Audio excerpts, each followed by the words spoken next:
Okay, welcome to this beautiful class with my good friend Nadi Hanna. And Nadi is an incredible expert on sacred geometry. And this is what the name of this called, Sacred Geometry with the Fundamentals of Space Time or Space Time. It's the structure of the universe, basically, I think is what you're going to go into here, and how reality is formed and why the world is the way it is based on Well, your and consciousness expansion, right? Like how we can tap into ourselves with that. Yes, but let me introduce you as your formal biography right here says you are an inspiring instructor, presenter, energy healer, and artist. Her professional and spiritual practices are dedicated to the expansion of the multidimensional consciousness. That's what I like about you, your multidimensional consciousness. And you're, of course, in Sedona, which is the home of the multidimensional burger place there. As a practitioner of personal transformation for 25 years, she cultivated a broad spectrum of skills and abilities to support our individual and collective awakening, which is why you're giving this class today. But combining your spiritual knowledge and therapeutic training, you offer individual sessions, group and classes studying the esoteric and non-ordinary aspects of awakening consciousnesses, which is the moment in history we're in here. Nadi is passionate about sharing the transformational capacity of sacred geometry and the fundamental principles about the unity of consciousness. Well, this sounds exciting. Thank you, Nadi, for being here and doing this class. And I hope it's really a fantastic one. Anything you have to say before I sign off out? No, it's just good to see you. Thank you for the introduction. It's always a pleasure. Thank you. I'll see you in Sedona at some point very, very soon. Soon. I hope soon. What day is it? Are you coming for the fall? Yeah, maybe for our big Crystal Skull event that we're doing in November. Definitely for That's that, but exciting. Yeah, maybe I'm looking before. forward to that. All right. Say hello to Cozy for me too. Okay. Well, I will. Okay. Thanks. Thanks, Alan. Okay. So I am really excited to be here, and everyone who's tuning in now and in the future, I'm excited for your expansion that hopefully will be generated from this call. So I would like to start by breaking down the title, right? It's a fairly ambitious title for the talk, but it really guides the way for all the different aspects of this conversation, right? So let's see. Sacred geometry, up leveling with the fundamentals of space-time, right? The thing for me is that these are all synonymous terms on some level, right? It all comes down to using the fundamental structure of space-time for the expansion of our consciousness. And the fundamental structure of space-time is sacred geometry. So they're all interwoven, right? My task is to stay linear for you today. I tend to get very tangential because it's all interrelated. But my growth as a result of sacred geometry is helping me to be more embodied, right? Helping me to connect with my own structure, my own biology, my own geometry. So I'm going to breathe a lot, and I want to invite you to breathe with me, because that's really where like the integration of the information is. It's the application of all of the information I'm going to share today. Is kind of cool. It's interesting. But really, it comes back to that expansion piece. It comes back to, connecting with our consciousness and grounding in that. And I want to put in a little caveat that's, part of my passion, part of my excitement comes with drawing sacred geometry, right? So I teach people how to draw, and then there's this little covert maneuver where the geometry is activating our consciousness quietly, right, as we're drawing. It's a meditative practice. I'll talk a little bit more about why. But it's unusual for me to talk just about the information without grounding it in drawing it. So I want to encourage everyone to learn about drawing it. Also, just learn about it. It's so activating and powerful. And it has changed my life, right? I've been working with the geometry for about a dozen years now. I never get tired of it. It's endlessly fascinating, completely inspiring. And I really, it guides me. It shows me the way. It ends up, it brings me to talking about the geometry on Portal to Ascension and meeting the most extraordinary people. So Neil is one of the more extraordinary people that I know, that I think we probably met through the geometry or the hybridization program. I think that's where we met on a panel, thanks to Alan. And I'll talk about that a little bit in down the line, in that, studying these fundamental principles can take you as far as you want to go, and then way farther than you thought you could. I'll get to that though.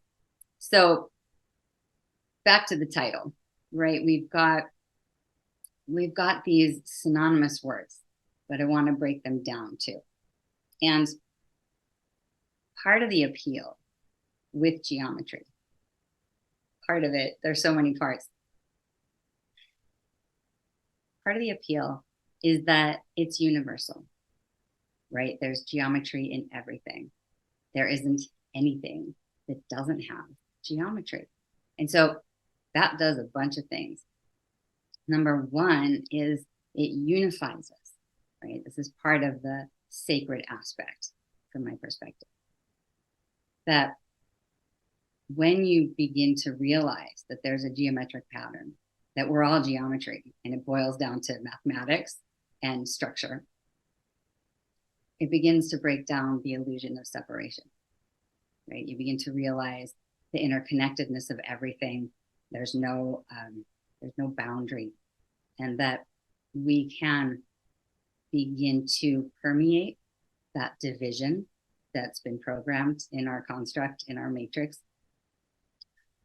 And it helps us with that deeper relationship that then moves us from a paradigm of separation into connection, into heart-centered, dare I say, love-based reality. Because I'm getting way ahead of myself here, but because everything's connected, when you begin to realize that, it ultimately can change your worldview. It changes your relationship with the outer world, but also within yourself.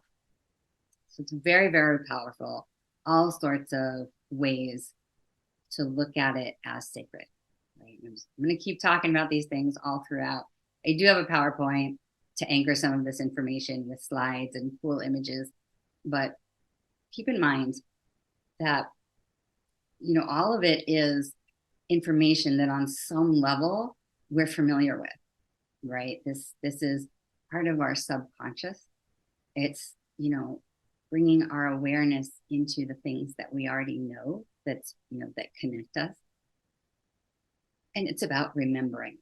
Right? It's about remembering our parts. It's about connecting our conscious waking mind into our subconscious waking mind, right? This, the idea that the geometry can meet you wherever you're at, right? It's this broad spectrum. And that means that if you're familiar with a lot of these concepts, if you're brand new to it, I want to invite you to use the information to see if you can find your next level, right? See if you can find the place where the geometry wants to take you, right? Because it's an evolutionary process, and the geometry can scale infinitely far. Right? It can take you as far as you want to go. So put your seatbelts on, right? Geometry is very expansive, hence the title, Up Leveling, right? So I'll keep coming back to the title. I really, some part of it was an organized thought process, but quite all encompassing because the geometry is as well. So I invite you to take this to the next level wherever you're at. And the very cool thing is that whatever kind of discipline you are drawn to, you can always come down. You can boil all of the disciplines down to a geometric structure, to a fundamental structure that is rooted in the patterns of the universe, right? So super cool. So if you're into spirituality, I'm on the metaphysical side of the whole spectrum. I'll get into that in a minute. But spirituality, religion, the cosmology, astrology, astronomy, mathematics, physics, arts, architecture, molecular biology. I mean, on and on. No matter what you're passionate about, you can look into the fundamental structure of it, and it's going to enhance your experience, right? It's going to enhance the depth of your understanding, because it's the intelligence of the universe, right? So this is the deep stuff. This is the stuff that mystery schools are made of, right? And so I gravitate towards that end of things, the mystical, the metaphysical. I was not oriented towards math at all. I was a psychotherapist. I got, opened into new worlds for myself. And I will get into my story in a minute, because it's all part of why I love it. But the metaphysical, grounding spiritual practice, that's my bent. That's what I do in life. That's what leads me. And I have come to recognize and appreciate mathematics, right? Like I've never been on the mathematics side of things. And I've started to see that math is equivalent to God. Use whatever words you want to use: God, source consciousness, higher selves, right? That's part of like realizing that there is no separation, right? That you can go with the right brain, more spiritual, creative, flowing elements, to the left brain, linear equations, mathematics, empirical data. And the geometry is harmonizing it to the point where you're realizing the left brain and the right brain, and that the hemispheres are connected, right? And that the geometry has this proportion that aligns left brain, right brain, masculine, feminine. It brings the different aspects of us together that we've been programmed are separate, right? Because the geometry is so perfectly balanced, right? It's so harmonic that as we draw it, right? But as we sit with it, as we meditate with it, tattoo our bodies, put the geometry on it, we are subconsciously, consciously calling ourselves into our alignment. We are using a tool of harmony, of balance, that then opens our channels, right? When we're aligned, we can hear our guidance more clearly. We can connect with source consciousness more clearly. And then we can receive guidance, right? As to what the next steps are, as to the things that integrate our being. We start to realize how fragmented we've been, and the structure of the geometry can bring those parts together. So much. Hang on a second.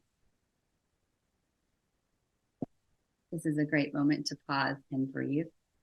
So I invite you to breathe with me. And I'm going to shift from this like macro overview of the geometry and bring it a little bit more into the micro, and from the meta into the personal, and tell you a little bit about my story and how the geometry applies. Because oh wow, I just want to go everywhere. Okay, is it my story time?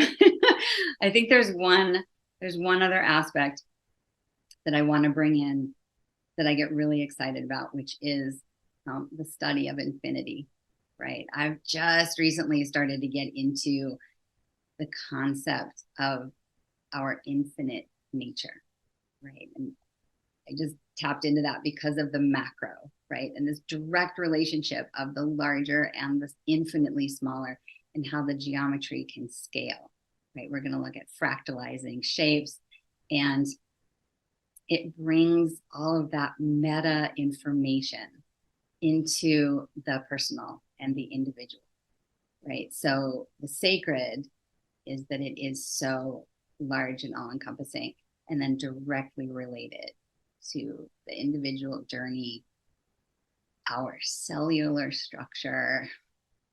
We are the geometry, and we are sacred, and that connection is sacred.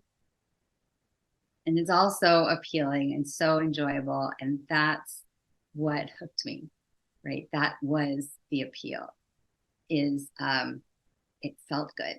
I felt good. You know, I mentioned I was a therapist for 10 years.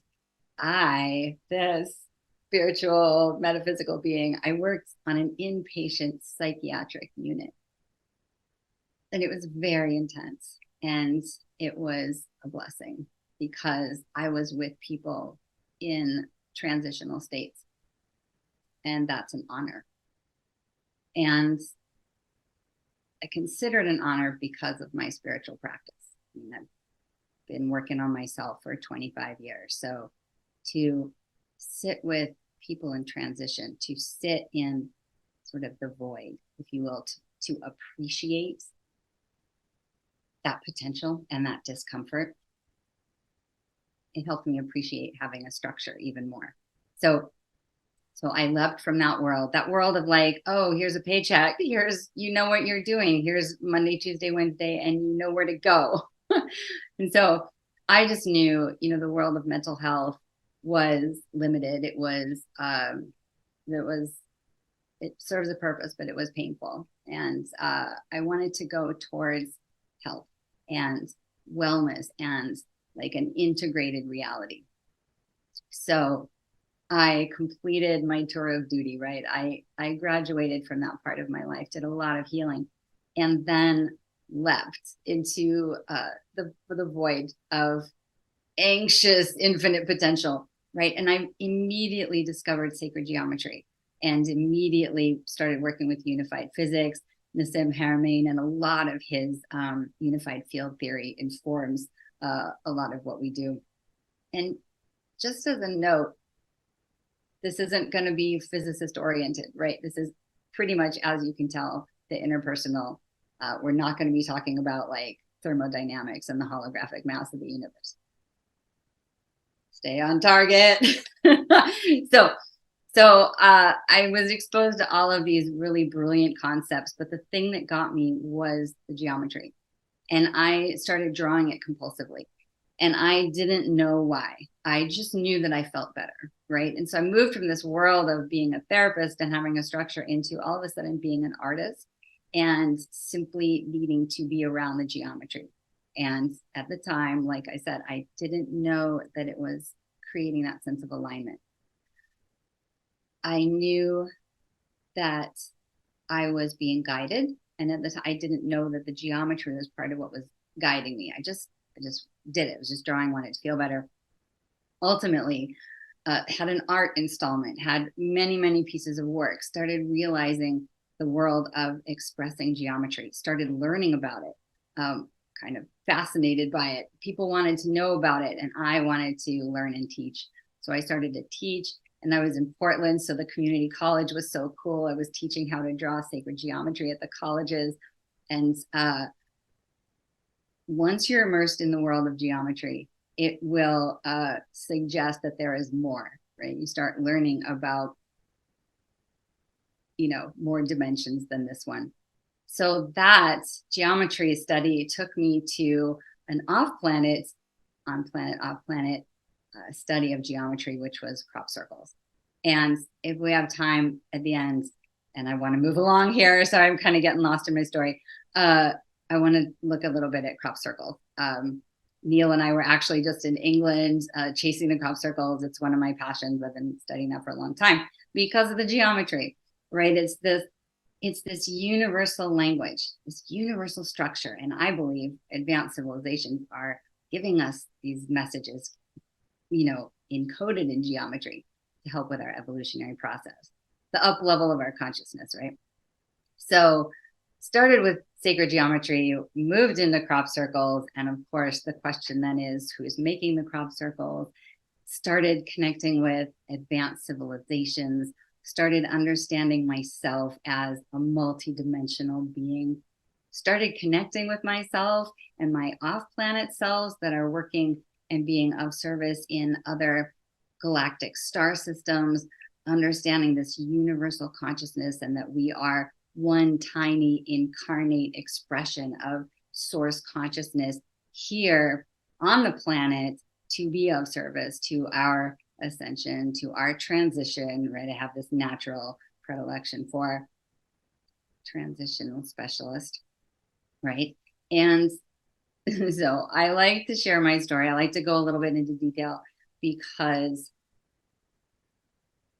the geometry will take you as far as you want to go and then further, right? Like I said, I mentioned Neil and Alan on the hybridization program, right? I started learning about my participation in that program and all of the other off-planet realities. And that's what makes sense to me now. This planet is a tricky territory to navigate, and it all makes sense if I factor in the origins of the geometry, if I factor in the larger part of this reality, the other dimensional realities that are with us, my multidimensionality. Okay, I think that's the story. I do offer it in case you're on your own journey and you're feeling a little out there or crazy. Just know that you're extraordinary. You're on a really great path. Keep going. It's going to up-level you. It's going to connect you with universal consciousness and expand you into your true potential and the reason that you came here. Okay. Time to breathe. I get so excited. So I think I'm going to come back to that piece of infinity. Infinite beings, right? We're going to look in the slides. I'm going to get into the slides pretty soon. Our brains have been systematically programmed to be very small, to focus on this reality, right? We use 10% of our 10% of our waking reality is governed by our conscious mind. 90% of our waking reality is governed by our subconscious mind. So much information has been tucked into our subconscious reality, including the concept of us as infinite beings. We have been closed off to the idea of our infinite nature, our multidimensional nature, and that statistic is so disturbing. And I don't ever go into why, right? But here we are. And studying sacred geometry can help you access and help us access that 90% of our potential sitting over there in our subconscious mind. And it's just one tool, right? Dreams, psychedelics, all of the things that we have to access the more that we are, our sensory capacities, our heightened states of consciousness. Anyway, 90%, we're going to reclaim it a little bit because we start to focus on that structural reality that is everywhere, that is space-time, that is infinite, right? We can try to conceptualize infinity. We can try to conceptualize of this space-time universal consciousness, but it's like a foreign language for us. And so geometry gives us a finite structure to contain the infinite, the infinite. We've got to have something that anchors us in this reality and learn that it can scale infinitely small and infinitely large, quantum to the cosmological. We need that structure to help us bridge from the third dimension, this lovely little reality that is 99.99999%, right? Is the subconscious realm, is the larger, is the infinite, is what's real. And we've been given 0.00001% to focus on. We've been given the material world, this tiny dimension. So we want to get to the more. We want to start contemplating our infinite nature. We want a way to tap space-time, if you will, and geometry is the way. So I think that's my preamble, right? That's the that's the overview, and I'm excited to be having a conversation with you. I'm just kind of checking in my mind to see if there's anything else, but I think we're ready for this. I think we're ready for the show.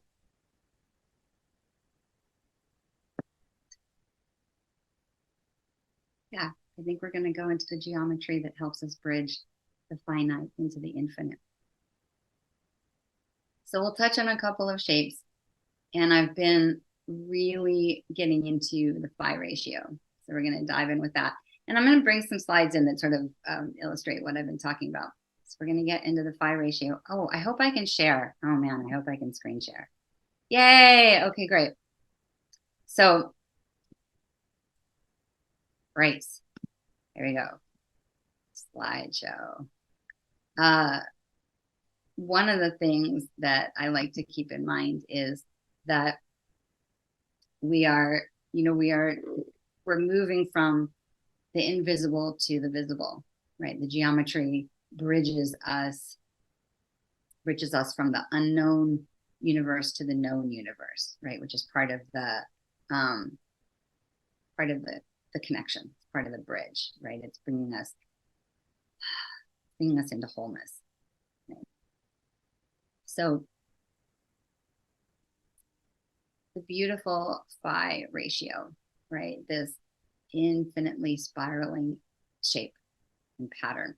We know this inherently. It's everywhere in our world, right? And it's this natural form that happens because it's in perfect balance, right? It's in this harmonic ratio to itself. And I love these slides. These are kind of like the non-traditional, like, hey, here's the phi ratio everywhere, because it's this organic pattern, right? We don't even think about it. It just exists, and it's in, again, it's in everything, right? And I learned about the phi, like, kind of in this basic way. And then as I evolved, and like literally only in the last couple of years, have I gone deeply into the study of the phi. And I know I've only scratched the surface, right? And it's in the natural world. It's in our physical world. We're going to look at our biology, that it's, there as well. But it's also in our man-made world, right? It's also used to influence our psyche.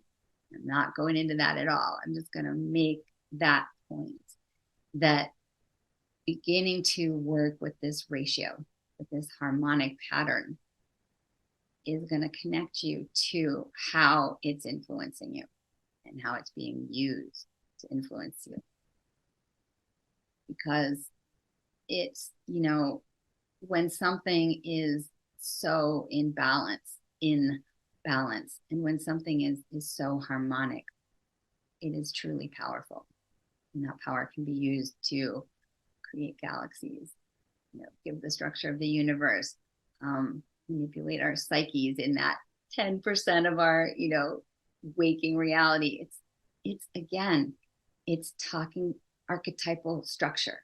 It's speaking to our subconscious and numbers and patterns, where we're connected to this larger scale, this infinite scale, this geometry that can help us comprehend levels of galactic scale, and also connect with levels of the quantum scale. right? This is the shape, one of the shapes, but this is really like a fundamental shape that then connects us and helps us understand the I guess just the connection, right? That word, I keep coming back to that connection, but it's the bridge, right? And you've got that galactic scale, and then you can bring it down to the galactic essence within us, right? Our DNA is based on this beautiful spiraling shape, and it's got so much of it that's harmonizing, right? It's this combination of a flowing spiral shape that has a creative expression to it, typically associated with the divine feminine, right?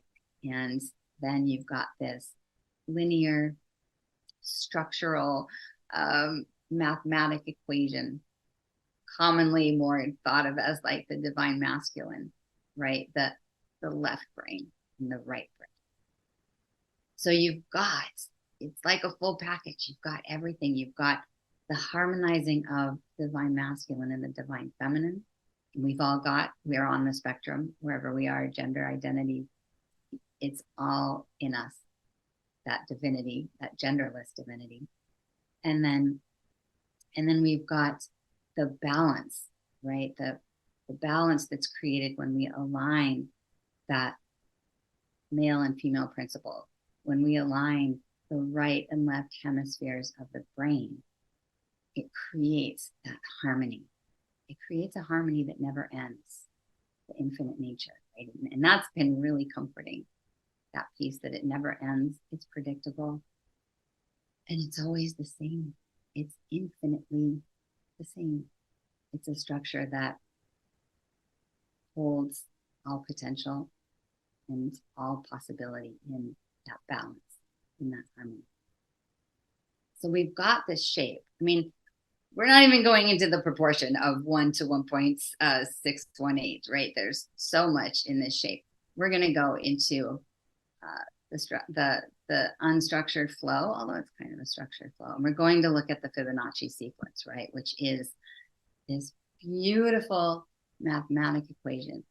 This is where I've come to love mathematics, right? The phi ratio helped me integrate that, you know, I would say right brain, spiritual, metaphysical, expansive, non-structured flow into the necessary counterpart, right? Like you can't just flow out. You've got to have some anchor point, right? Or you can, but it's going to go better if you're anchored, right? And there happens to be a mathematic equation that represents that anchor. And it's simple, it's beautiful in its simplicity. And it adds on itself or subtracts from itself infinite, right? So the numbers will go into the negative realms, negative decimals, but we're not gonna, that's harder to track. When it adds on itself, you can see here, it's the fundamental equation of 1 and 2 is 3, and 2 and 3 is 5, 3 and 5 is 8. On and on, it will simply add these two integers, right? Or subtract. It doesn't need anything else. It is perfect within itself. And that's part of the resonance. That's why in art and architecture, we're drawn to these pieces that have this proportion inherently in them, right? So I was saying that I've moved from the metaphysical into appreciating the mathematics. And this slide represents what I mean by that, because you can think that the metaphysical is the direct way, the only way, the way to God, source consciousness, higher self, future self, however you conceptualize of the larger.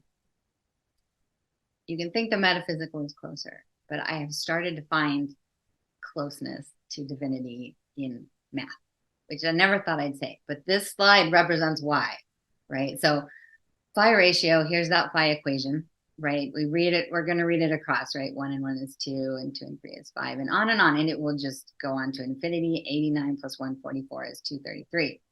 144 and 233, on and on. The harmonics of the numbers are super cool. Here's the deal. You can also read this equation from the top down, right? So on the right-hand column, 2 and 3 is 5, 2 and 5 is 8, 8 and 13, 21, and on, right? So that's kind of cool that we've got reading it to the right, reading it up and down, and fascinating, right? But it gets better. You can read it down from the left column as well. 1 and 1 is 2, 3 and 5 is 8, on, right? So now you've got reading it from left to right. You've got reading it from top to bottom, infinitely on the right-hand column, reading it the same way, the same equation on the left-hand column, and then check out the middle column. It's the same thing. You find the equation every way. And then conversely, negative, like moving into the infinitely smaller by reading it backwards. So every single way you read this equation, it's going to add up to the same thing. To me, that's God. That indicates a higher orchestration, right? Something else is going on. Our little brains didn't come up with that. This is pre-human. This is another thing that takes me to advanced civilizations, right? It takes me to the larger structure of space-time, right? It takes me beyond the human experience. And I just started to see math as I don't want to say God, but math as deeply connected to source, right? Not some sort of traumatic 10th grade experience where I learned this barbaric calculus and arithmetic and types of things, but substantive, deep, profound, and totally complementary to the areas that I'm drawn to. So it's all God, basically. And I never thought I'd say that. So the phi ratio really gets us back to showing us the fundamental principles of this reality. And then you can apply that ratio, right? 2 and 3 is 5, to our entire bodies, right? We are that proportion. We are that harmonic ratio. And so getting into that fundamental structure helps connect us with the God that is outside of us and the God that is within us, and that there's no separation. And that the geometry is what bridges both. Right? So we're going to look at our DNA in a little while, a little bit more, but best illustration, I think, of our geometry, our geometric structure, right? That spiral, those proportions, and then the bridge, right? I want to encourage everyone to get out and look at the sky, right? And get that, look at the stars if you can. We just had the Perseid, the meteor shower, but contemplating that we are the same, we are connected through the geometry. And we're just going to name the fractalizing aspect of the phi, right? That it spirals on and creates these beautiful patterns, galaxies, mathematic ratios that come together to form the Mandelbrot set, right? Many of us who know the fractalizing aspect know that Mandelbrot is the representative form that is self-repeating and infinitely so, right? It's this self-repeating fractalizing pattern in specific form. This is, again, the finite that contains the infinite, this pattern that will continue to replicate and divide space-time. So let's see where I went next. I think that I went from the fundamental structure of phi back to how it's been covered up, right? You've got this geometry of infinity. And this is the process that I mentioned earlier, right? We have covered that up. We've said, oh, here's a mathematic ratio. We like a mathematic ratio, the Fibonacci sequence, because even though it doesn't have an ending, it has more measurable units, right? We've swept infinity under the rug, right? And physics, let me just come out with this for a second. We can't handle the concept of infinity, whether it's in the metaphysical realms or in the empirical data realms. And so standard model physics, right? This is the actual term. It's called renormalization. And they basically said, we're not comfortable with anything that ends with infinity, even though most equations, when you go in depth, they end in infinity, right? This is the natural progression of the expression of our consciousness, physical and immaterial world. And we couldn't get empirical data. We couldn't get measurable units out of infinity. And we need that data to base our material world on, right? To justify scientific process and scientific exploration. And so renormalization resulted in what we know as dark matter, and in a different way, junk DNA, right? So I want us to really get this aspect of infinity that sits here all the time in 90% of our subconscious minds that we've also called dark matter, and we haven't contemplated infinity. So this is an invitation to start doing that. And part of that is to realize that it's been covered up, right? It's very powerful to contemplate why, why did this stuff, why was this intentionally kept from us? That is such a big question. Like, I'm not even going into that, but it's part of the exploration. So developing intuition and knowledge about that search, for the why things have been covered up and why we've been kept small. Fascinating exploration. I'm not going into it, and proceed with caution, because there's some dark stuff out there, right? It has the ability, dark and the light, right? Phi ratio, harmonizing both. We need both. We live in a polarity. I choose to focus on the light, right? But it's good to name, right? It's good to name that our profession, our entire structure of understanding the universe has been reduced so that we could have units of measurement. And that if you think about the idea that the concept of infinity doesn't support our theories, then that ought to make us question the theories, right? That suggests standard model physics is insufficient and not complete. Oh shoot, the word. I want to say unfulfilling, but that's not it.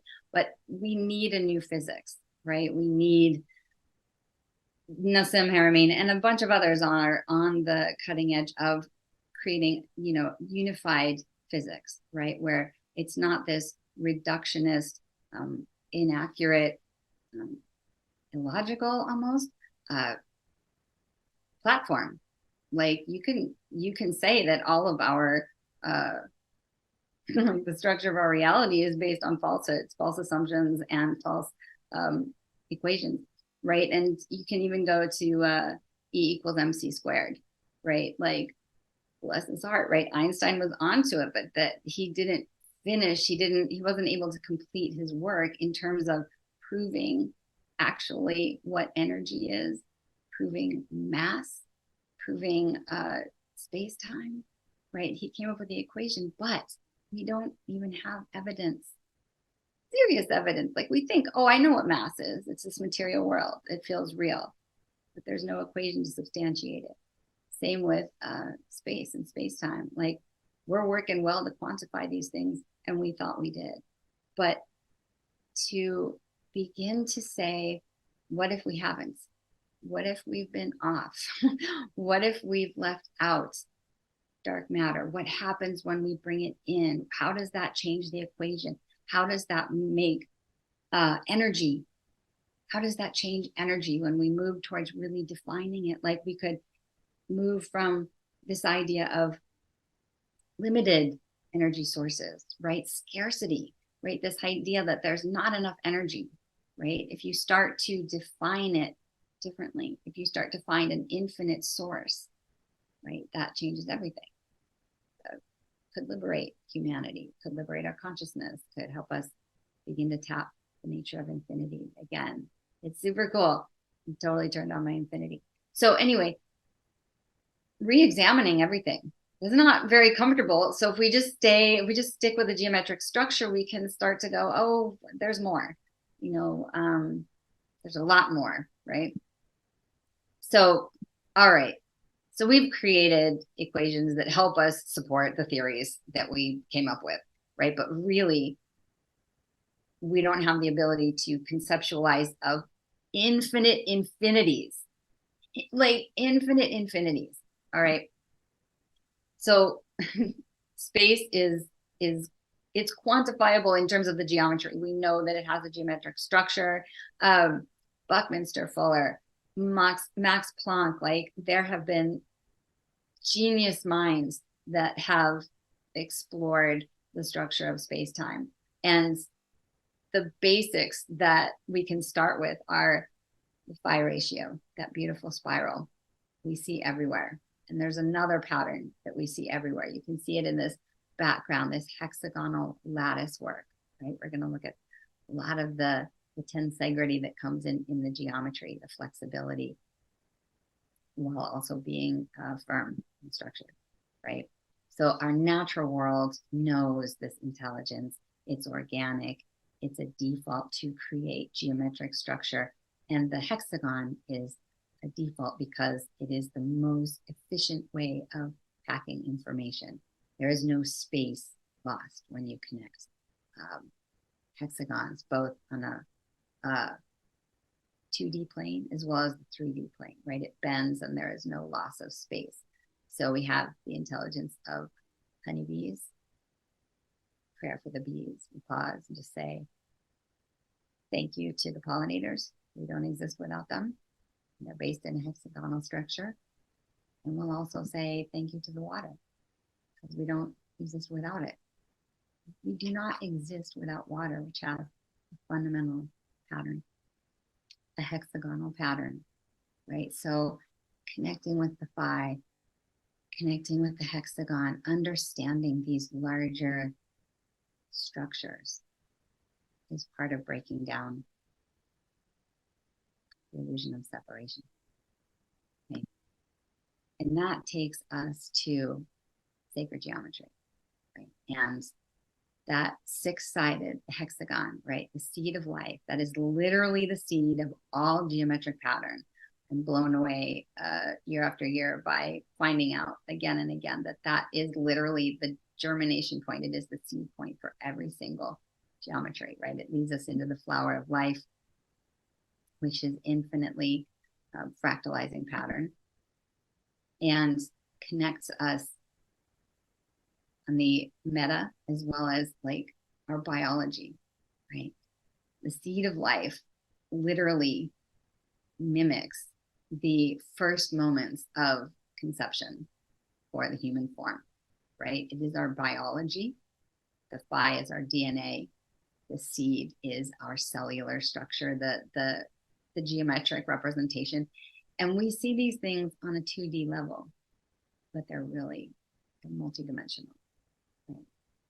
So you've got this seed that replicates, our cells that replicate and bifurcate the divisions, the monad into the dyad, the two circles that create the vesica Pisces. There's so much in everything. That time to take a breath with the seed of life. I want to invite you all to breathe and connect with your biology, right? We can, by meditating, I wanted to come out of screen share. I didn't want to do that. By meditating with the geometry externally and internally, right? You can use it to connect with your own biology, your own physical form, and anchor in this physical form in order to expand your consciousness out. Anchoring the geometry to up level into space-time or infinity. So surrounding yourself with harmonics of geometry, beginning to integrate the harmonics of geometry and connect with an embodied intelligence. And we've got all these concepts, the idea of infinity, geometric fractalizing patterns. And we kind of know that we are that, but we can also breathe into that, right? There's so many different levels. And the more you breathe with it, the deeper you go. Right? There's that linear rational aspect, that left brain, then the right brain is the more connected, I'm going to say softer, but the more creative, like, potential of unfettered exploration, right? And we have to anchor in the body, anchor in the geometry in order to traverse the universe. And what I found is breath work. Breath integrates. Breath is its own geometry. And the breath is divine. The breath is our divinity and the bridge. So pause with the breathing, pause with the integration. That's where the intelligence is. Good to be along for the ride with you. For whoever's still watching, hopefully the larger idea of expansion and the potential that geometry has to facilitate that. Hopefully that theme is coming through, because that's my goal, that's my experience, and that's the real potential of it. So that's why I get jazzed about it. Okay, we've got the fundamentals, right? We're going to go back to ourselves as trying to contemplate big numbers, right? Trying to contemplate truth, right? Structure and infinite, and some very large numbers that have to do with energy, right? If we're using geometry to define energy, we can go from, we can use the form of a seed, right? We can tap that internal structure and expand it to the flower of life, right? Which in its spherical form also has that a tetrahedral structure, and it has that geometry, it has that linear sort of equation. So here's this beautiful 3D representation, and really it's multi-D. This is like flipping out of space-time and moving in our consciousness in all of those dimensions, bridging us with alternate realities. It also has a linear structure, and that is the 64-star tetrahedron. Okay? The 64 tetrahedrons that create the lattice work for our reality. The bones, right? We're getting into the flower of life. We're getting into some of the more complex geometries that can explain an infinite source of energy, right? This is another way of interpreting the potential of space-time, the potential of space, right? Space itself has a geometry, and this is part of geometric structure, right? It's based in a hexagon, but it's also based in a tetrahedral structure.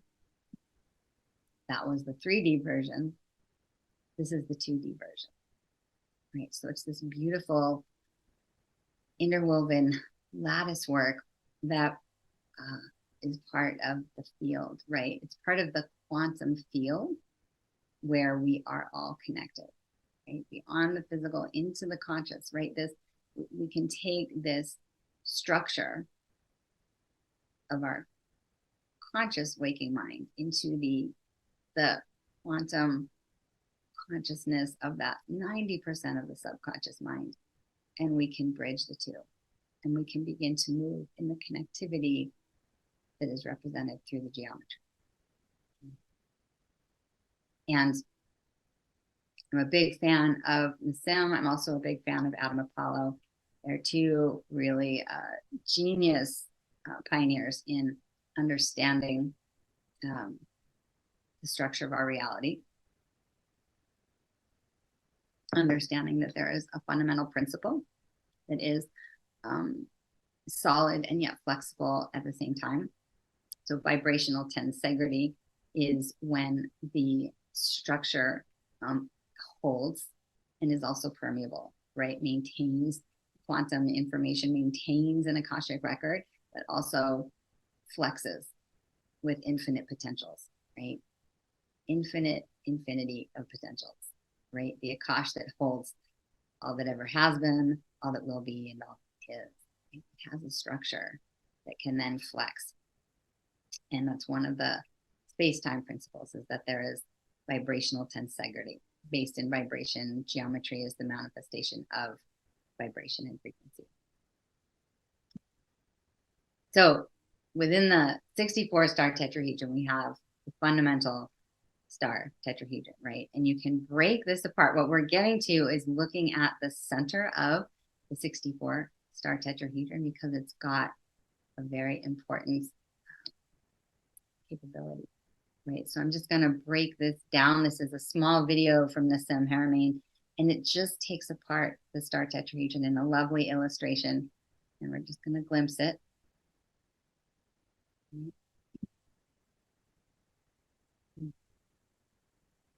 Showing a fundamental structure called the cuboctahedron. And looking at the cuboctahedron, it is a unique geometry. It is the only geometry that has equal measurements, right? So it's also called the vector equilibrium, meaning vector line segments, equilibrium, equal proportion, right? So this is the only geometry in all vectorial capability, right? Potential that is perfectly balanced, right? Independently, right? We've got balanced shapes, the tetrahedrons, the larger structures, but within the star tetrahedron is this shape, the vector equilibrium, and it also fractalizes infinitely large and infinitely small. And the reason it's significant is because it has a perfect point of stillness. It has a point of equilibrium. And you can look at this as a singularity. This is a geometry that in its harmonic, in that vector equilibrium, in that equal line segment, it creates that point of infinite potential. This is the geometry of infinite potential, of an energy source, right, of singularity. I mean, this goes all the way to looking at this as proton, as black hole, as, I mean, this is such an oversimplified version, honestly, of what this shape has to offer and tapping into what the universe has to offer. But this is our best way, right? This is the way we can theoretically interpret our world, is through geometry. And this shape holds, it contains perfect balance, perfect equilibrium, right? So this is the cube octahedron, because it's a cube and an octahedron mashed up together. platonic solids. We'll get to those in a little bit. Cube octahedron, vector equilibrium. And when we're talking about this center point as an infinite source of energy, again, trying to conceptualize of what that means. If we do a little analogy for that center point, that perfectly created source of infinite potential,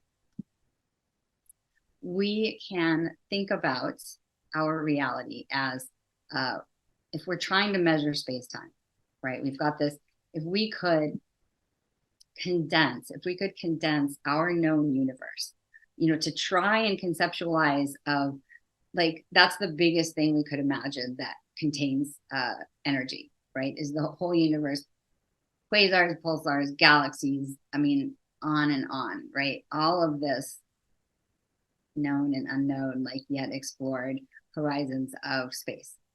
If we were to condense that down to the size of a sugar cube, this is my special little galactic sugar cube.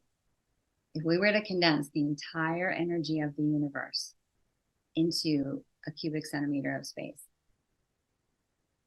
it would not have the same energy density as a cubic centimeter of empty space.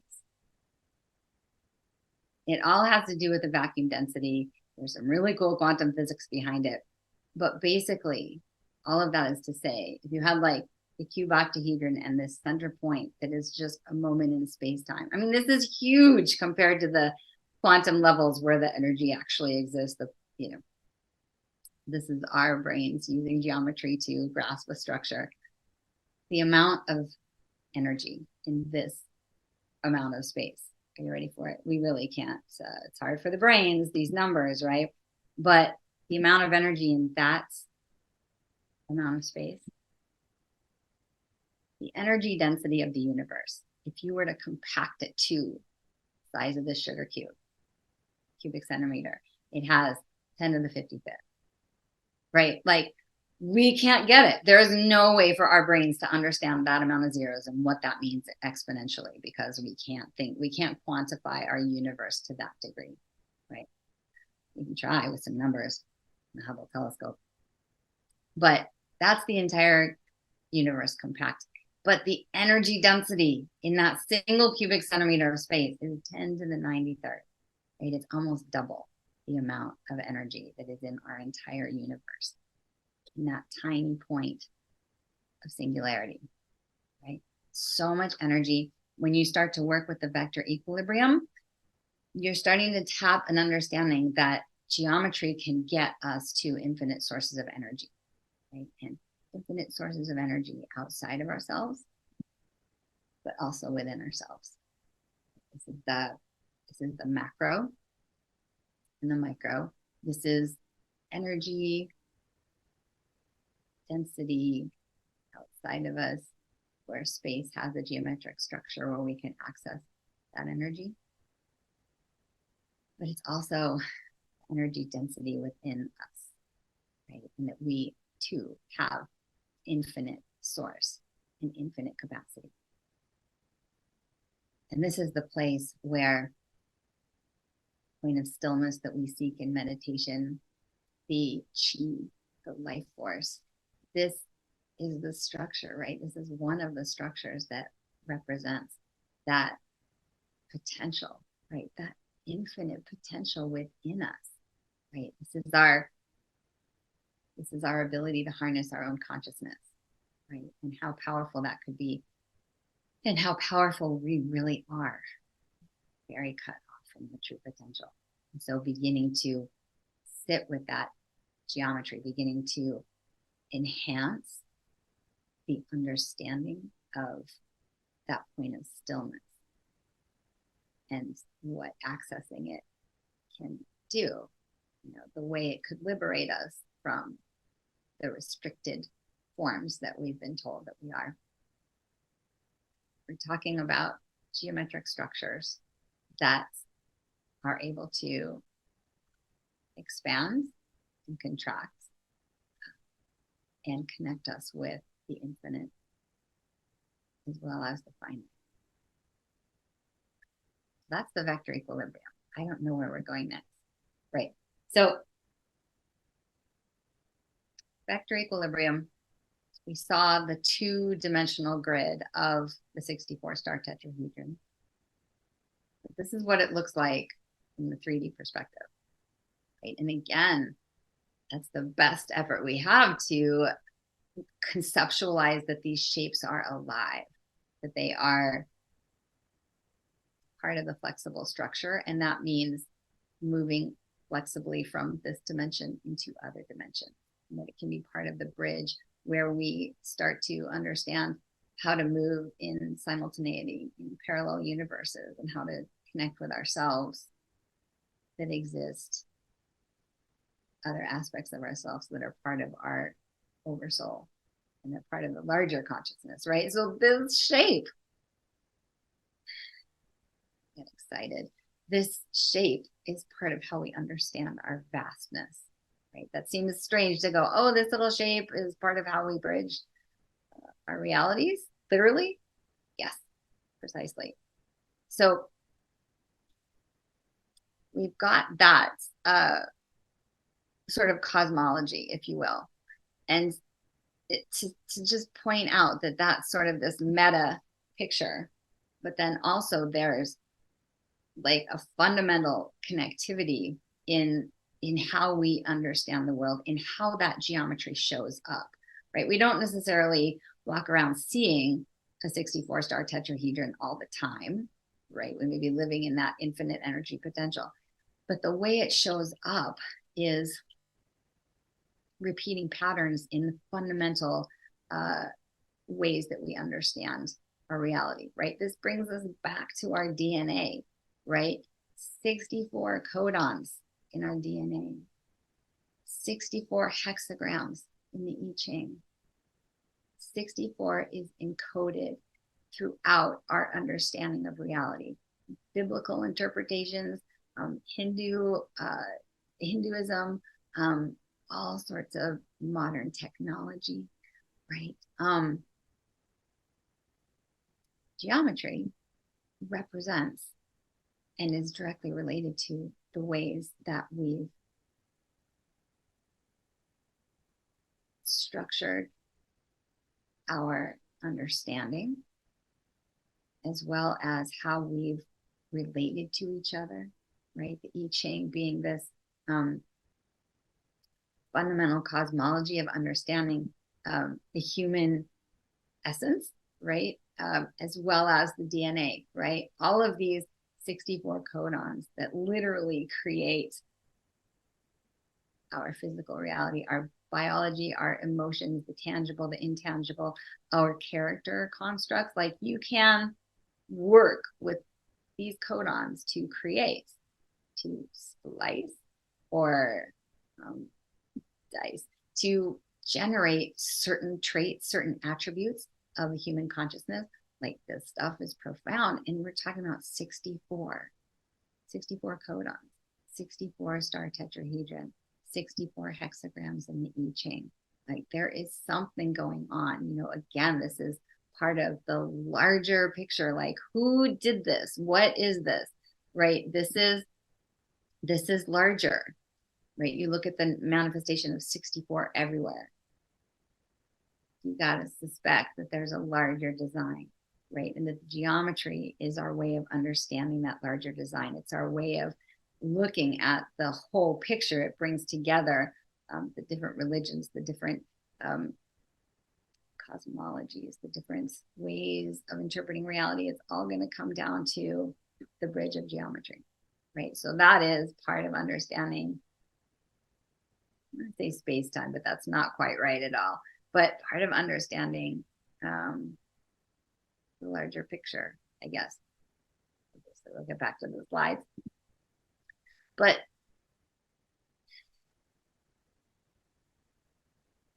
this fundamental number, right? This can take us to numerological grids, right? It can encourage us to look at larger patterns, right? We've got the 64 that's everywhere.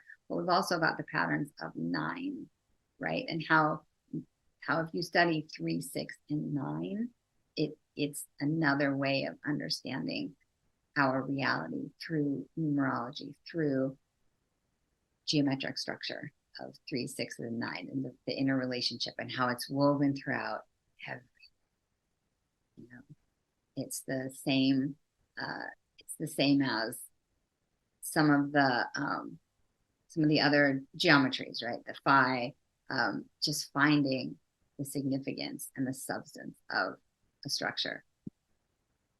And then noticing that, you know, this isn't just theoretical, right? You see the 64-star tetrahedron, but what you really see is the 2D manifestation of it, flower of life.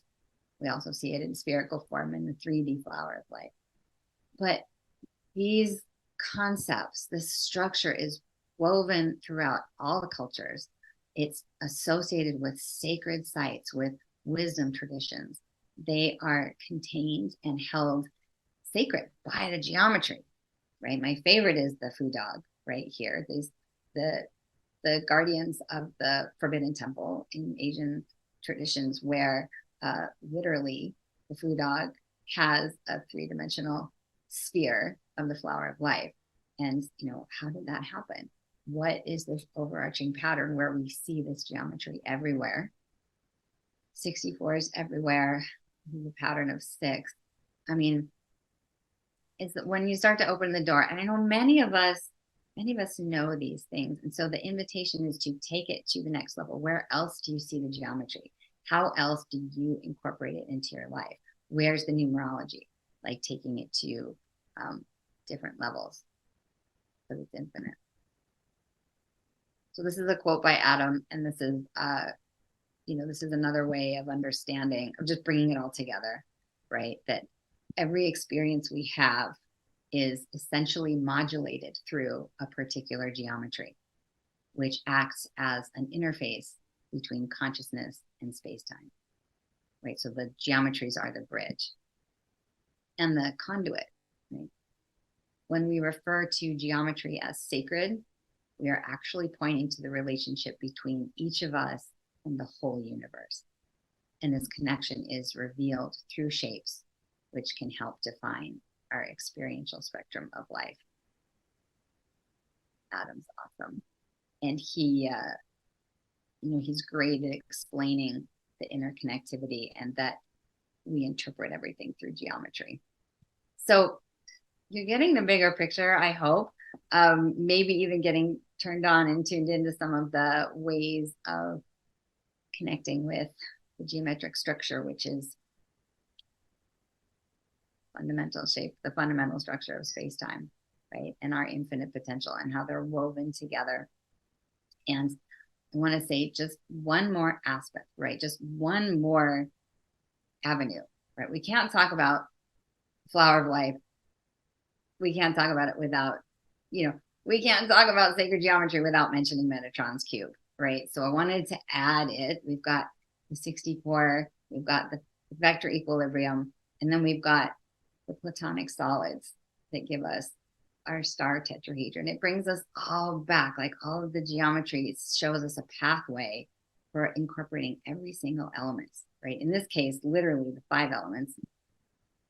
And we've got the flower of life, seed of life, flower of life, 64, this whole progression of understanding the full expression of the seed of the flower takes us into Metatron's cube, right? This is a fundamental way of interpreting space-time, if you will, of going into the elemental aspects and understanding our reality through 5 fundamental shapes that are all in this shape, this beautiful Metatron's cube. Oh, it just elicits joy for me right now. It is so harmonic. Again, perfectly balanced, based in the seed, this hexagonal structure, and it has these 5 platonic solids, right? You can find these structures within that shape.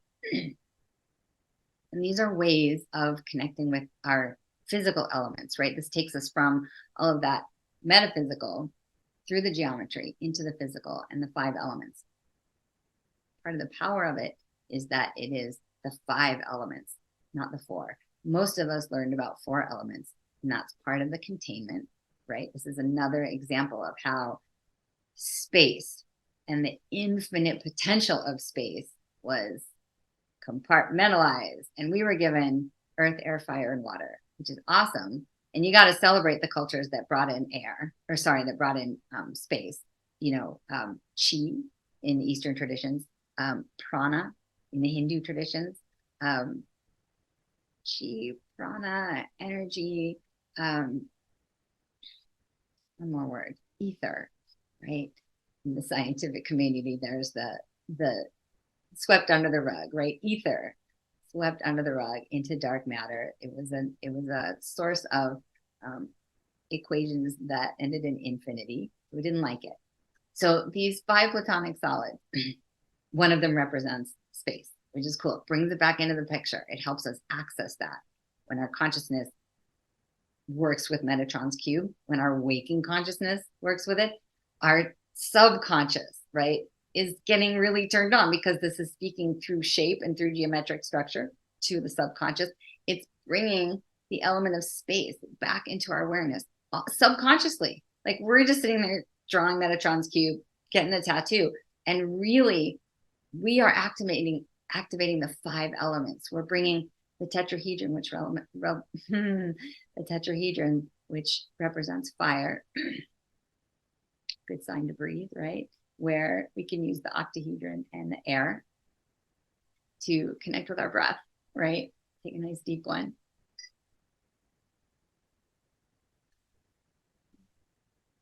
So exciting. I'll calm down a little bit. We've got the tetrahedron representing the element of fire, the octahedron representing the element of air, earth, hexahedron, cube, all connected, the icosahedron representing the element of water, and then the dodecahedron, super special, representing the element of ether. So I kind of skipped over these 3, the 3 criteria that make something called a platonic solid, right? Discovered by Plato, brought into the mystery traditions, understanding that these 5 elements create and determine much of our reality, and that we can manipulate them, that we can cover them up, that we can keep it top secret. Again, the ether, the energy, kept top secret. It's a pattern. It's a curious pattern. We start looking into that, right? Be liberating to find out why it was kept from us, and then have a way to access it by attending to these platonic solids and the other geometries.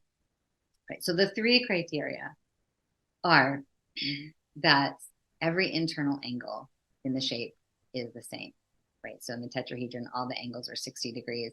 In the cube, all the inner angles are 90 degrees.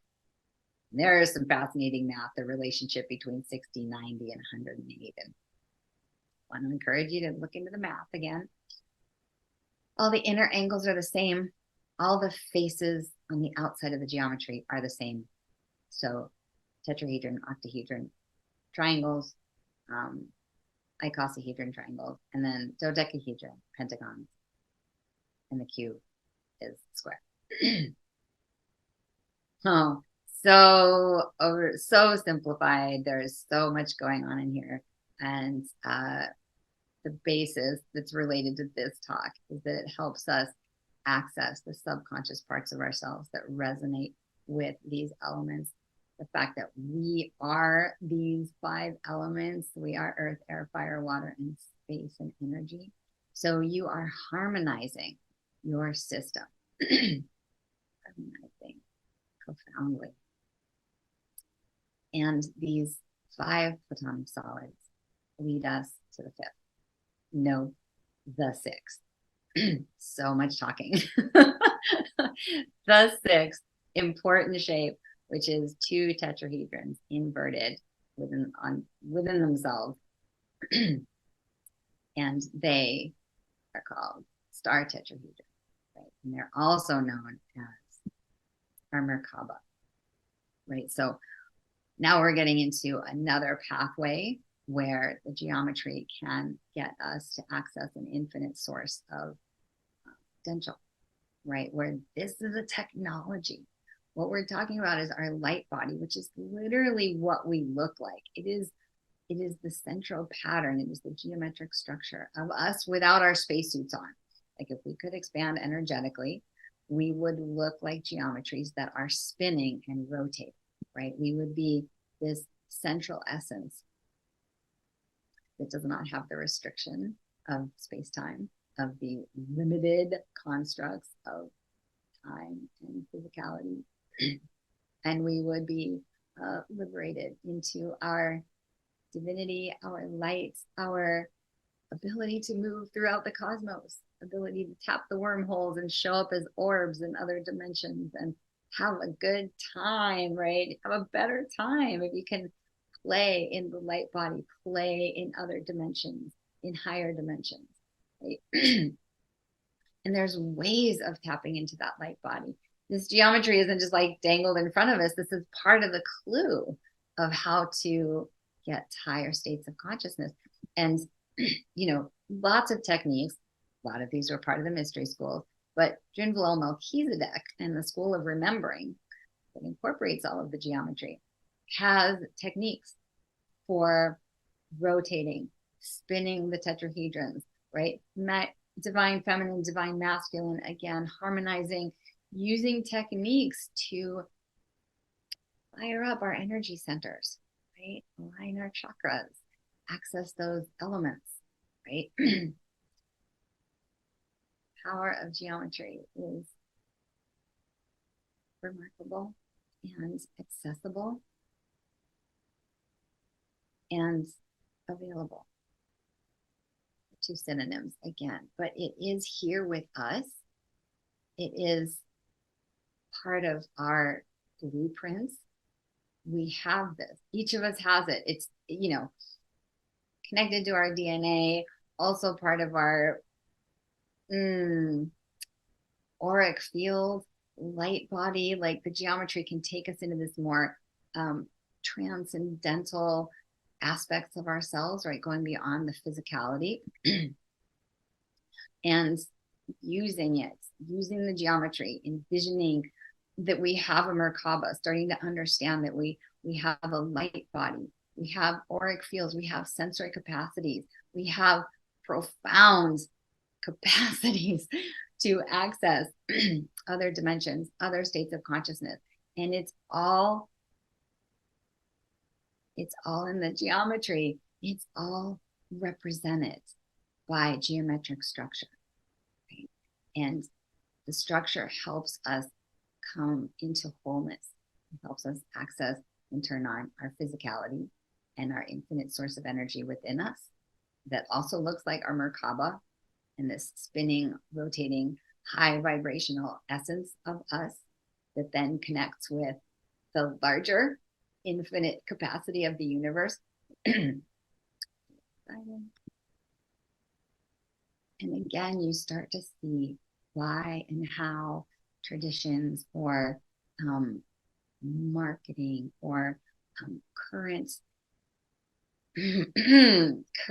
shall we say, uses of geometry to influence us, influence our behavior massively, right? All of this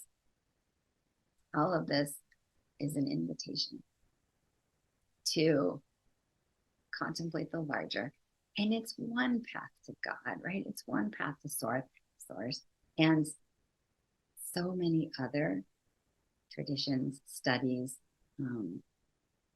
interpretations of our reality, they're all vital and really important. And the deal is you can always reduce them to geometry, right? So you've got studying Judaism and Hebrew traditions, and it's gonna show you that there's a geometric pattern at the shape, at the core, to help us understand the information, to help us anchor it symbolically.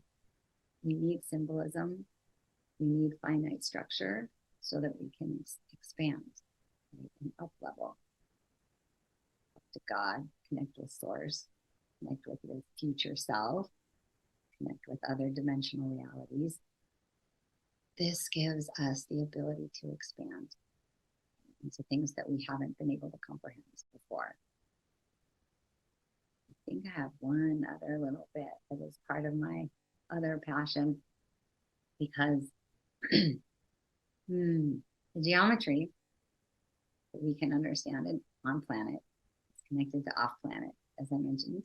And off planet are very advanced civilizations that use geometry to impart very complex wisdom, right? And intelligence and technology.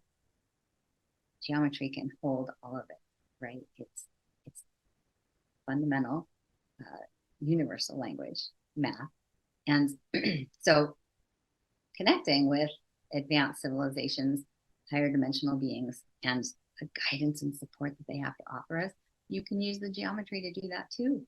And one of the greatest stepping stones, and Neil and I are just kind of geeky about it, so we went all the way to Europe to study, I don't know if that's the right word, to revel in some crop circles, okay? Because this is one of the sort of curious phenomenon, right? That takes the geometry, it brings it into our awareness, it brings it into our collective consciousness, right? In a way that we otherwise might not have thought of, in a way that bridges that idea that there is larger communication, that there are, that we're not alone in the universe, right? Like so much of this has kept us thinking that this dimension, this planet, these bodies are what's real. And I believe that they're not, they are, but they're not the only game in town, right? And that's what we've been told. And so crop circles are a little hint. They kind of scream at the geometry. They tell us that there's communication happening. Certainly, you can play with the idea and the conversation of who makes them, right? And you can say, yeah, humans make them with ropes and boards. There's no big deal about it. Don't even look. But if you want to, there's a lot of information. There's a lot of potential that says they're made by advanced technologies and that they're messages here to help us evolve, and that they use geometry to do so. Yeah, there's genuine ones and non-genuine ones, right? It's a whole study. I teach courses on it. I love it, and I love talking about it because it's its own activation, right? We're talking about activating our DNA through geometry. We're activating the geometry of our DNA through geometry, right? So here's that hexagonal pattern, right? That pattern that we saw that is so fundamental. It's woven into Metatron's cube. It's one of the platonic solids in essence. The solid is the 3D form of the hexagon, right? The cube. But it's in a lot of the different crop circles. It's in a lot of the messages that come through. If any of this turns you on, come talk to me more, because I am so fascinated by what these things mean and what they're trying to tell us. And what we know is that if they're using geometric patterns, if they're using hexagons, right, there's at least some bridge between our third dimension and other dimensional realities, where they come from. And I'll just say, much like looking at the crop circles, drawing them is a whole other level of taking in the information. And you could stare at these for a long time, but part of, we actually just came back like a week ago-ish, like it hasn't been long. And I've been teaching an 8-week crop circle course, right? Because it's that bad. And so I've got a group of people where we're just all in, and we had one of our classes the other night, and it was so adorable because they're like, you just got back, like this is a medicine journey, you will be integrating this for a long time and starting to make sense of it only after assimilation, right? And so all of that is to say, going to sit in the crop circles. And Neil and I haven't really gotten to talk about it either, but he's not up for it today, but that's fine. What's happening to us in those formations, in the genuine formations. People, there's sonic frequencies that are measurable. There's electrostatic charge. There's empirical data for the things that align our hemispheres and create altered state of consciousness that then allow us to connect with higher dimensional realities, all contained within geometry, right? And so I went in, sat in a couple crop circles, and I left even more in the mystery than I was going into it. But I know that at least one of them was really powerful because I felt directly connected to it, felt like part of the collective consciousness that made it, created it. We're talking about using geometry to access the field, the quantum field, where things are co-created, being more in charge of your manifesting abilities. It's really fun. And the crop circles seem like a really fun, fascinating way of studying that communication. And it's just curious. Let me just show you a couple more and then I'll finish up. I think I actually have the one that we sat in. The one that we sat in was, it was made the day we arrived, right? And then we got to sit in it the next day, which was fantastic. And I attribute most of that to Neil because he set the whole thing up. He was masterful in connecting us with the people that could take them to the crop circles. And then he was responsible for our chasing the formations after they were just made and going into the fields, and, couldn't have done it without him. And so I'm deeply grateful for everything that he does. And here you have again, right? Fundamental structures of our reality being communicated to us. I'm going into crop circles, but it'll only be like a little 10-minute segment, but I can't help it because we're talking about geometry. So DNA, bi-spiral, Fibonacci sequence. And this one, if you're not familiar with it, this one was created in 20 minutes, right? It was created in broad daylight. This field is right across from Stonehenge. And there were 15,000 witnesses that saw this form manifest in the middle of the day. So there's something legit to a few of them, right? A lot of them. This one also, when you talk about watching it being made, well, that's something legitimate and curious in and of itself. But then people have these experiences in the crop circle. And in this, in the center circle there, a woman, Patricia Corey, she went and sat in that circle, and whatever alignment happened for her in that technological activation, she started channeling the Syrian consciousness, right? And she wrote a bunch of books. She wrote a couple of books that share some prophetic information about how advanced civilizations see humanity progressing. What we could do and how it could turn out both positive and negative. And on with the geometry of formations and the complexity of the formations and different levels of communication, right? So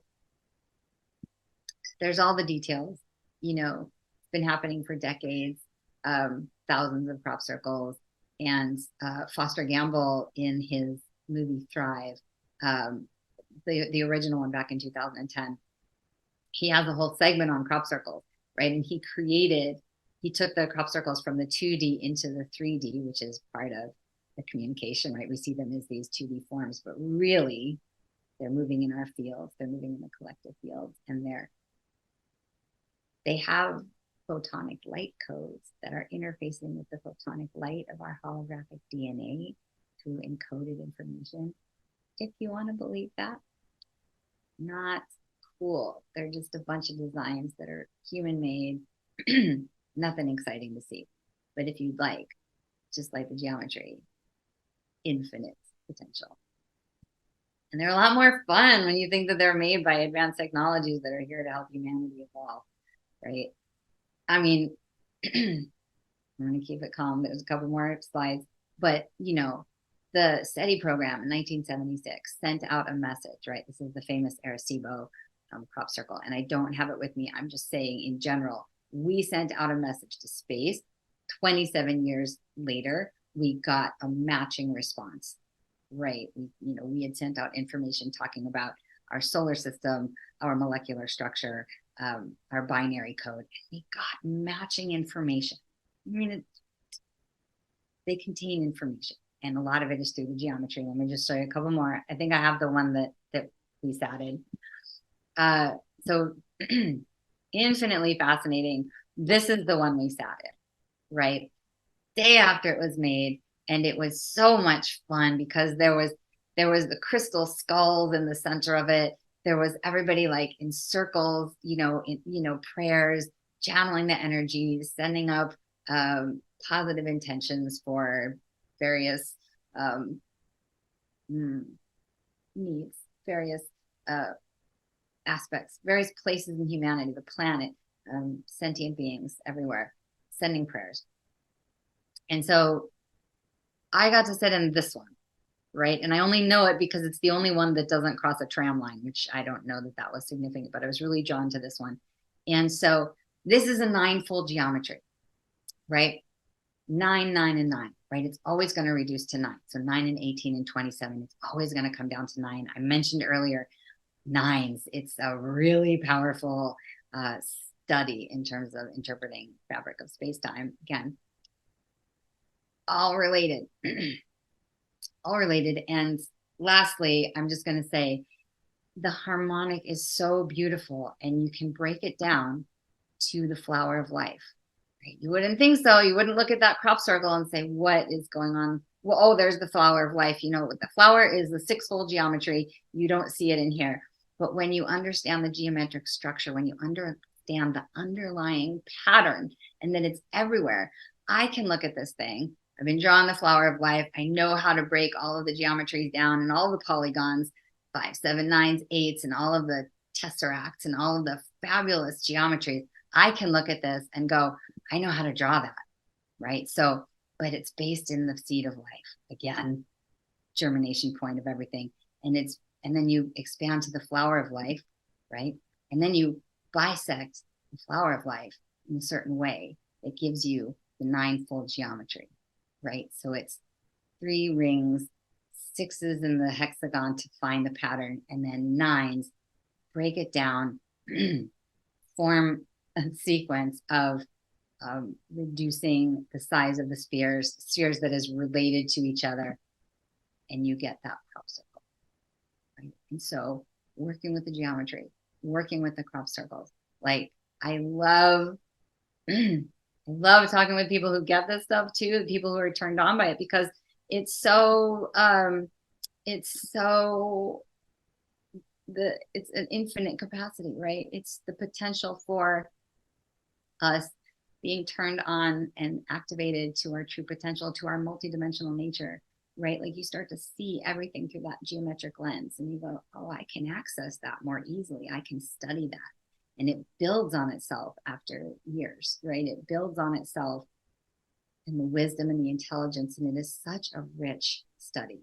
And I hope that I've given you some spectrum, maybe some information, some familiar information that helps you remember that we are all connected through fundamental structures, fundamental geometric structures of space-time, of the quantum field, of the Akash, of each other, beyond the constructs, beyond the illusions, right? And now it is so important. It is so important more than ever to come together. And the geometry is one way, but understanding that there has been an intentional limitation, and then transcending that limitation.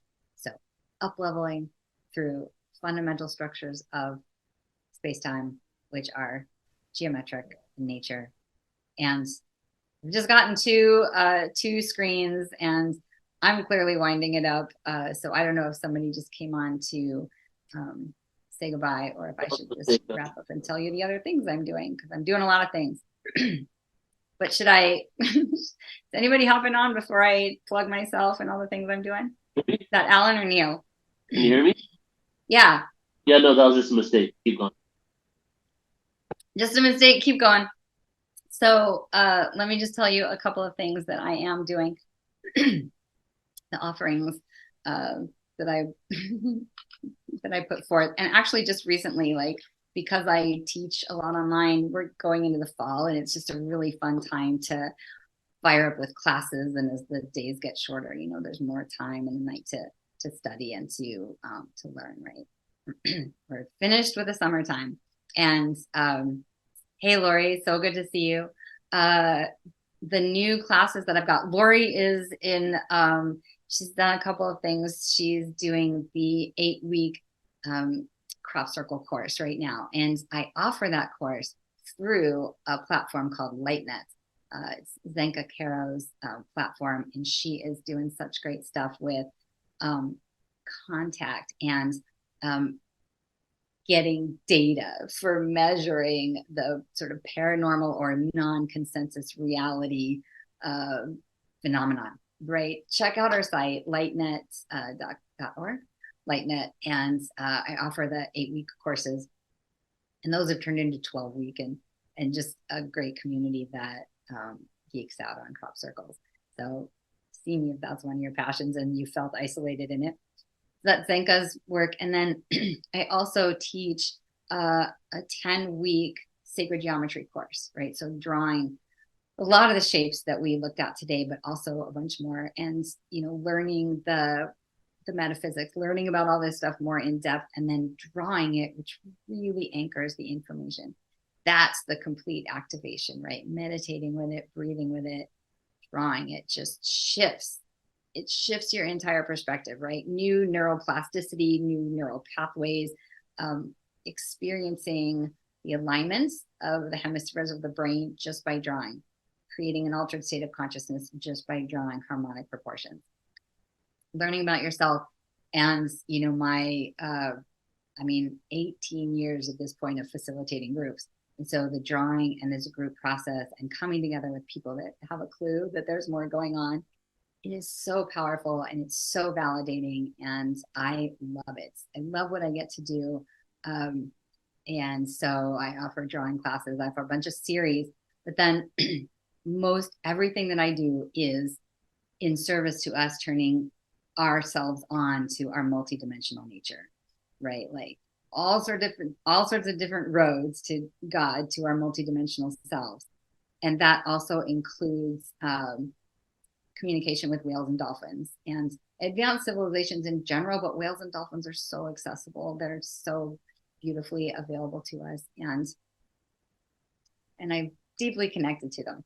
And so I offer, one of the classes is related to what I mentioned with the crop circles, which is photonic light activations, dolphins, and crop circles, because it's an advanced technology, right? Our DNA, our higher dimensional DNA, is comprised of photonic light, right? Again, it's in the light body, it's in the invisible, it's in the other dimensional realms. And so when you study photonic light, you start to tune on your higher dimensional DNA that has been turned off. And dolphins inherently have that ability. They have that technology. And that's being proven scientifically as well as intuitively with people who have swam with the dolphins for decades and have received information. That's a fascinating class. I'm so excited about that. And then I also just do a basic like messages from whales, you know, and communication that they're here to offer.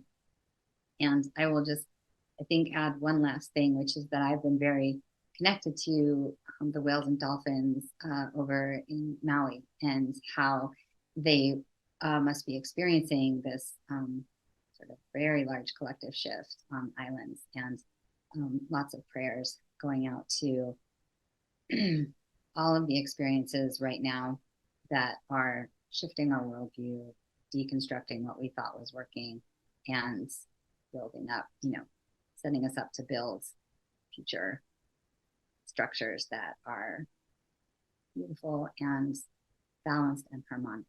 And so deep prayers to all of us involved in the deconstruction, and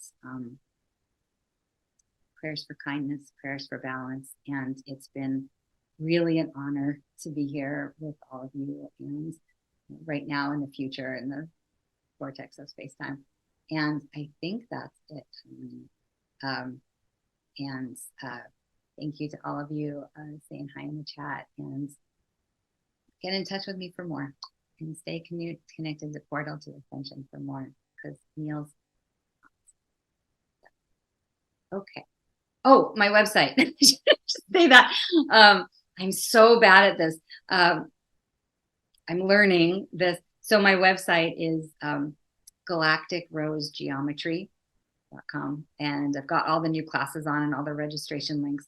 And then also I have a YouTube channel, and that's kind of interesting. I've had a bunch of interviews with Alan and lots of the different sacred geometry clips, so that if you want to show people, you can share with them and turn everybody else on.